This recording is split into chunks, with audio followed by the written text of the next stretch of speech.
കീരമ്പാറ പഞ്ചായത്തിലെ മുക്കുംകുഴി തോട്ടിലേക്ക് രാസമാലിന്യം ഒഴുക്കിവിട്ടതായി പരാതി.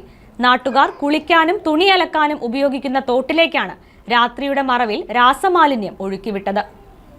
നിരവധി ആളുകൾ കുളിക്കാനും തുണിയലക്കാനുമൊക്കെ ഉപയോഗിക്കുന്ന തോട്ടിലൂടെ കഴിഞ്ഞ ദിവസം അർദ്ധരാത്രി മുതലാണ് വെള്ളം പതഞ്ഞൊഴുകാൻ തുടങ്ങിയത്. സോപ്പ് പത പോലെയാണ് വെള്ളം തോട്ടിലൂടെ ഒഴുകിയത്. സമീപത്തെ കമ്പനിയിൽ നിന്നുള്ള രാസമാലിന്യം രാത്രിയുടെ മറവിൽ ഒഴുക്കിവിട്ടതാണോ എന്ന് നാട്ടുകാർ സംശയിക്കുന്നു. ജലസാമ്പിൾ പരിശോധനയ്ക്കയച്ച് കുറ്റക്കാരെ നിയമത്തിന് മുന്നിൽ കൊണ്ടുവരണമെന്നും നാട്ടുകാർ ആവശ്യപ്പെട്ടു. കീരമ്പാറ ഗ്രാമപഞ്ചായത്തിലെ മൂക്കുംകുഴി തോടാണ് നമ്മളിപ്പോൾ കാണുന്നത്. നിരവധി ആളുകൾ പഞ്ചായത്തിലെ വിവിധ പ്രദേശങ്ങളിൽ നിന്ന് അലക്കാനും മറ്റാവശ്യങ്ങൾക്കുമായി നിരന്തരം എത്തിക്കൊണ്ടിരിക്കുന്ന തോടാണ്.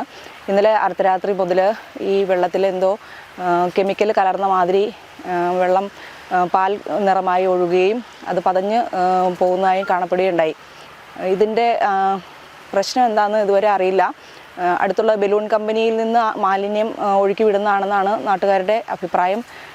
എന്ത് തന്നെയാണെങ്കിൽ തന്നെയും ഇത് വളരെ പ്രശ്നം തന്നെയാണ്. നിരവധി ആളുകൾ പല ആവശ്യങ്ങൾക്ക് ഉപയോഗിക്കുന്ന വെള്ളമാണ്.